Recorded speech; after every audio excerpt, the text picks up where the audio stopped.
Hey folks, how you doing? Well, as in the past, whenever I pass a particular number of subscribers, I acknowledge it in a video, and so that's what I'm doing this morning. I also noticed that my subscribers always point it out to me, because I'm not always paying attention, I just passed 10,000 subscribers. And I would say at this point, the main thing that is significant about that to me is that at 10,000 different people at one time or another gave me an affirmation of worth. That's how I take it. I don't know what the subscriptions mean to other people.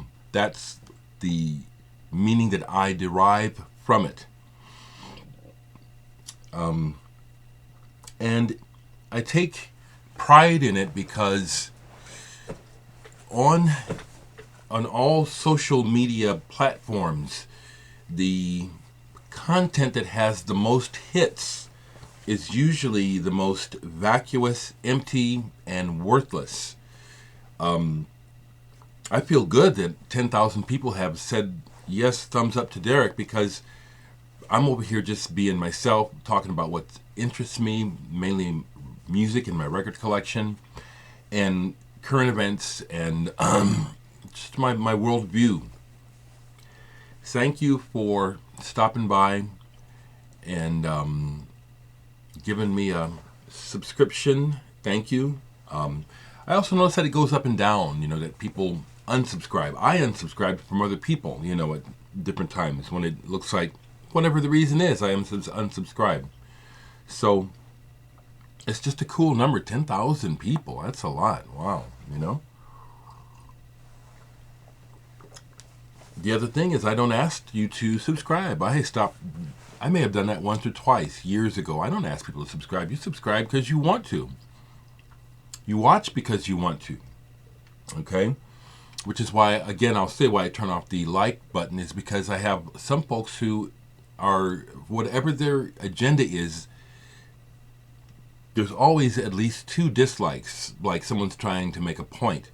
And the main point that they've made to me is that, well, if you would ever come to step to me in real life, and identify yourself, we would find out what your problem is, because it isn't me. You love me so much that you gotta let me know in your own way.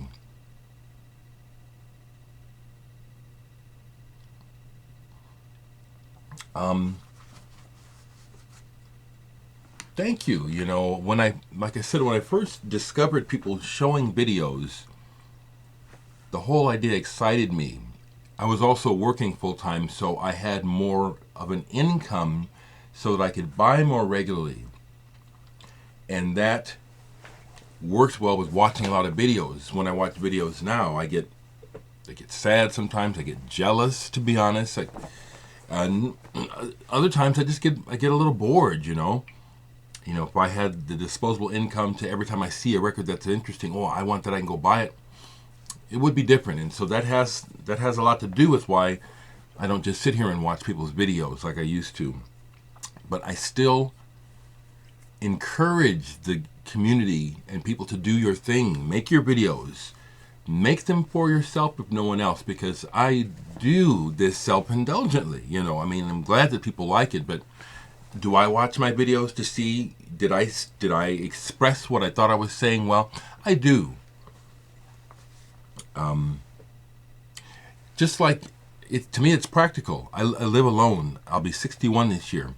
Sometimes I actually practice falling around the house. When things happen and I start to fall or something happens, I have strategies in my head because I live alone. It's like, well, what if this happens? Like, you try to fall safely, I already know from experience from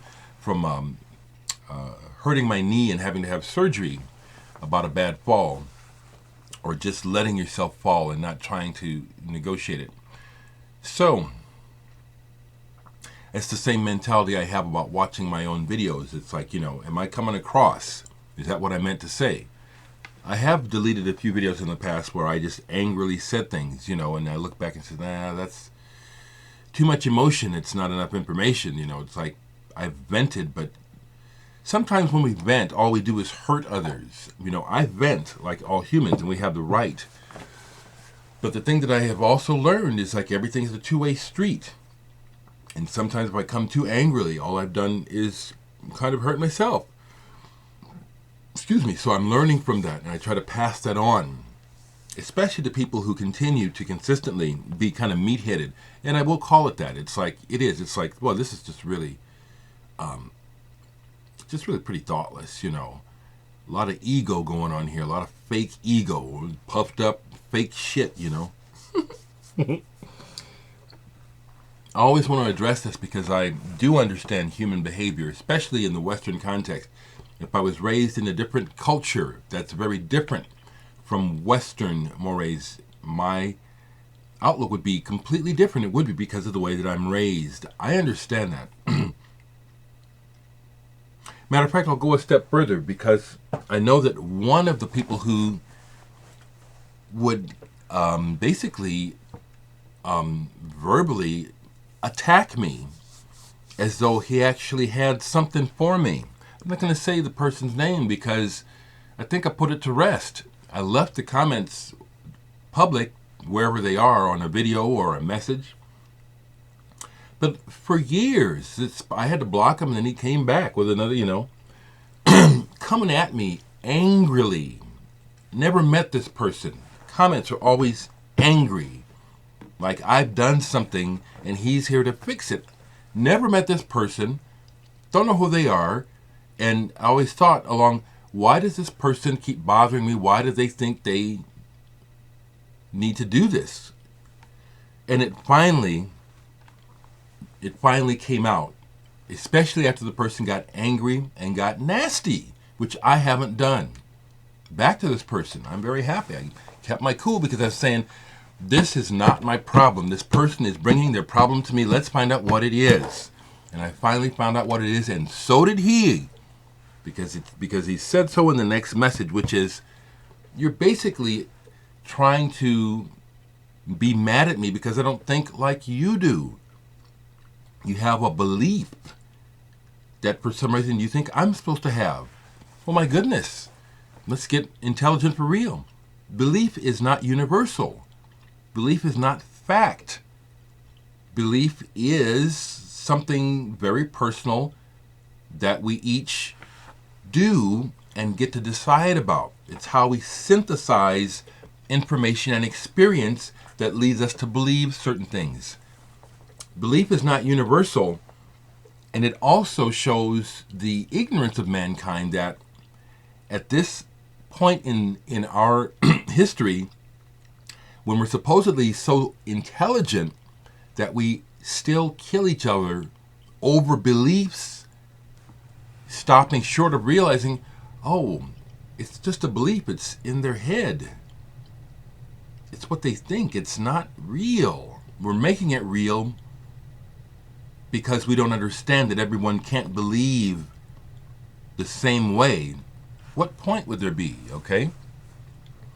Which has a lot to do with why I listen to nothing that these politicians say, because one of the first words that comes out of their mouths that completely negates any validity of what they would say is they say, I believe. Just by saying that lets me know that you are full of shit.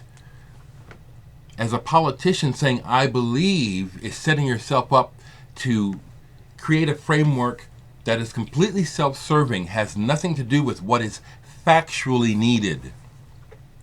We can build with the sky, to most eyes it's blue, but you can say, I believe the sky is purple, and go about your business as though it is.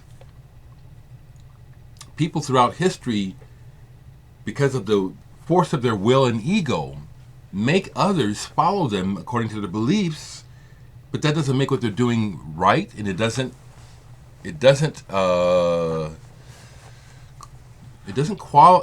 make their belief any more substantial than anyone else's. That's why I am down on a lot of organized religion and a lot of organized bullshit in general, because it's like you want to make people toe a line. And it's like I can see having rules for getting along, but my mind is free. Let me see what I see.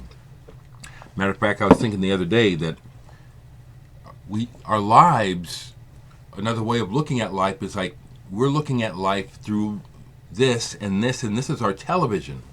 And thank goodness I'm not watching some other people's television. Some of the people who are always hateful, who are always negative, who are always critical of others, people that are always finding something wrong. I'm glad I'm not watching their TV. And the only reason why you ever hear about their shit is when they open their mouths or they do something, see?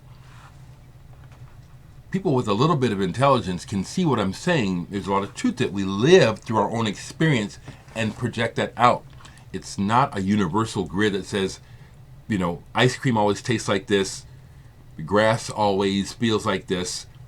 Our experience is very unique of all this stuff. So jumping in somebody's space about what you believe is just a waste of time, and it's can be downright bullying, okay?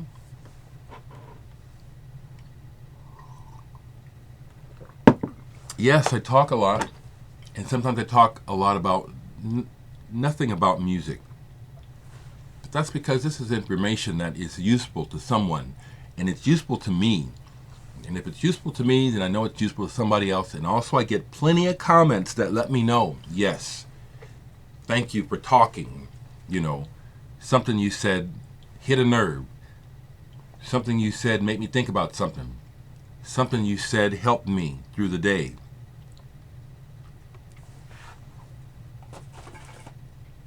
So having detractors is part of success. So I guess I want to say thank you, And then we all understand the other part of what it really is jealousy. And again, that's a belief, A simple change in perspective and jealousy goes away. It's all about the content of what you're feeding yourself. It's all about the words that you're using and the way you're framing reality. It's basically up to you. You construct your own, after a while, we construct what we see and experience. A lot of it is based on what happened before or what someone said, or both. So down here, last night I was listening to some music and I played this all on Instagram.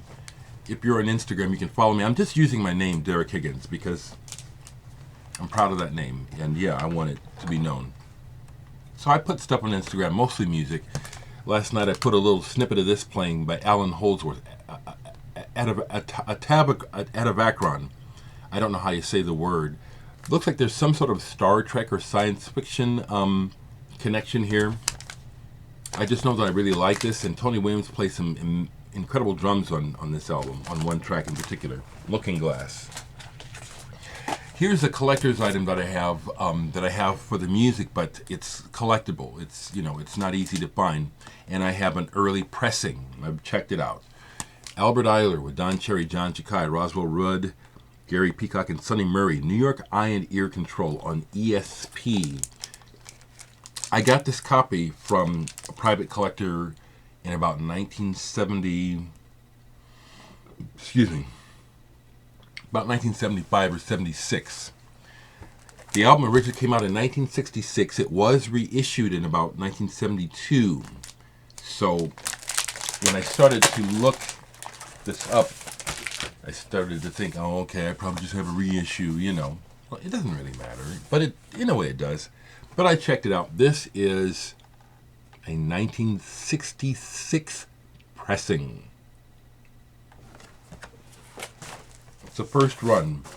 I saw your comment, Renee, and I hear you, man. Like I've said many times, if I were independently wealthy, I would do an Elton John, even though Elton sold all his records. I'd do an Elton John. I'd buy every record I could just to do it. Just to do it. But it's first and foremost about the music. The Suede I played again. I like this. Thank you, Steve. Something I picked up last year. I don't know if I talked about it. I might not have.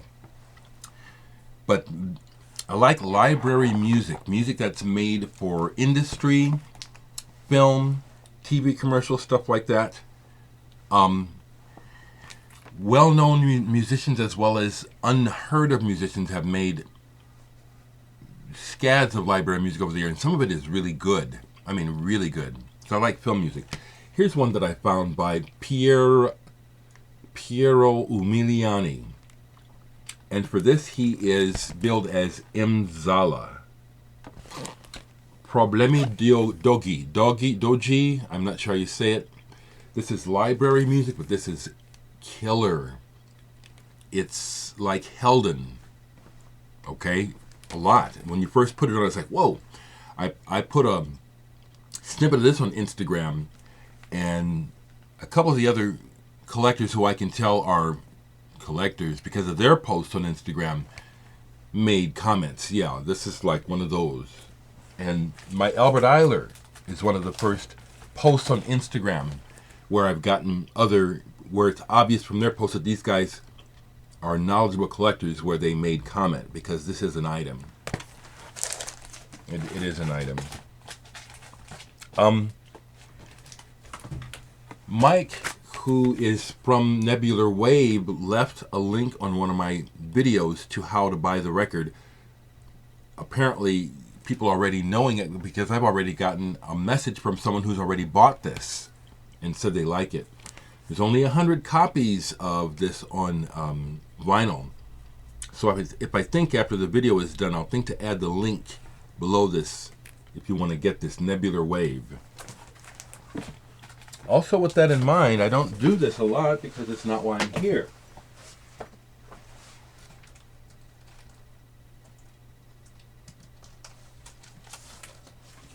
But I'll take another moment to talk about myself, because that's when I make sales. I don't advertise, and it seems like you're out of sight, out of mind. So, yeah, I got records. My latest album, Myths and Realities, is sold out here. You can get it from a place in Europe. Murphy, I maybe got 15 copies of this left. That reminds me of something to say. Last weekend, I was a guest on the House of Prague's podcast. House of Prague is an internet radio show that is based out of Florida. Nick Katana and Mike Maffey had me on as a guest. It was fantastic. I probably should have announced it here so you could listen. The 3 hours went like nothing, and I do intend to do it again with them. But what I'm saying is they played, as well as talking, they played a side of Murphy on the radio. They played the vinyl too. I was really happy because it sounded great. I always get concerned that the pressing is a little noisy. It is noisier than I want it to be, but it sounded great on the radio. It sounded really good. I've got just a few of these left, okay? And I always put, not always, but most of the time, and I will under this, I put links to my Bandcamp or my blog spot where you can order and buy this stuff directly from me, okay?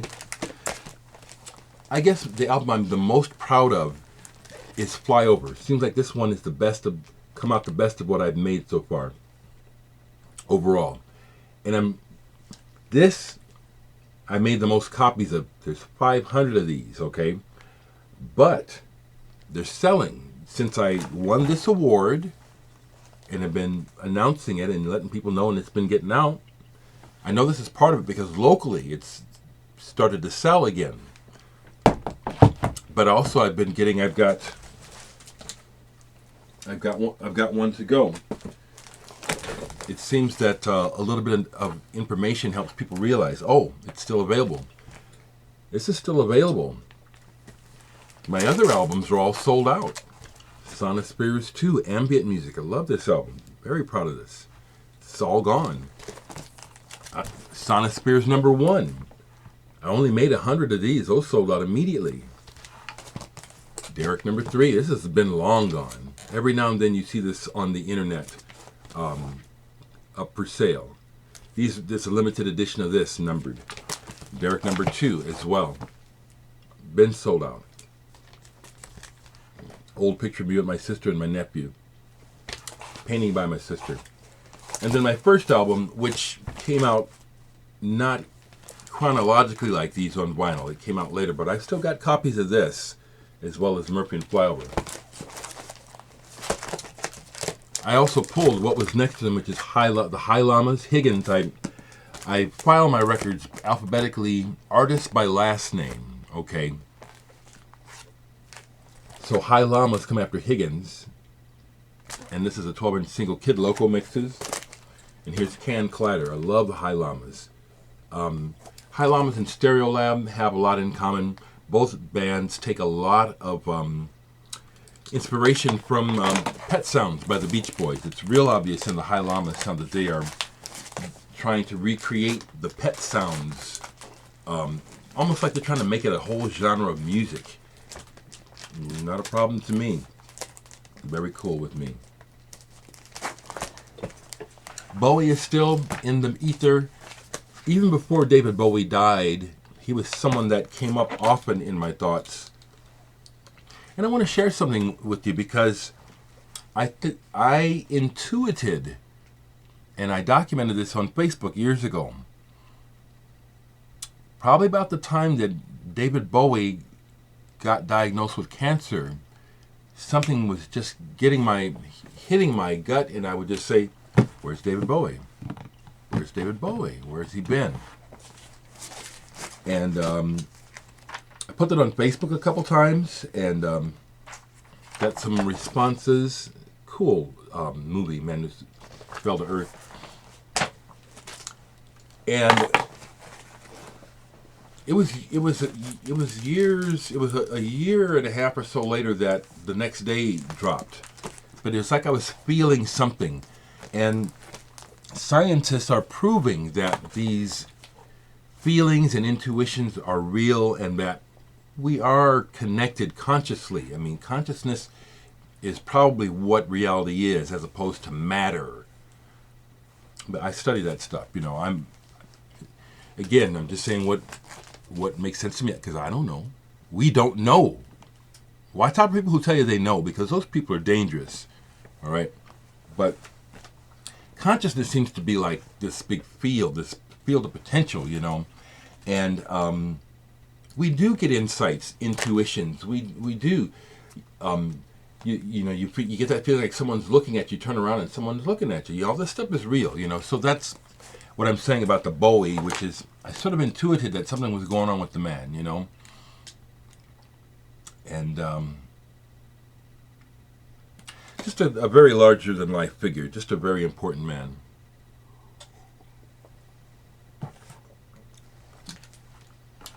The reverberations of what his life meant to so many people is obvious because he's still on the top burner.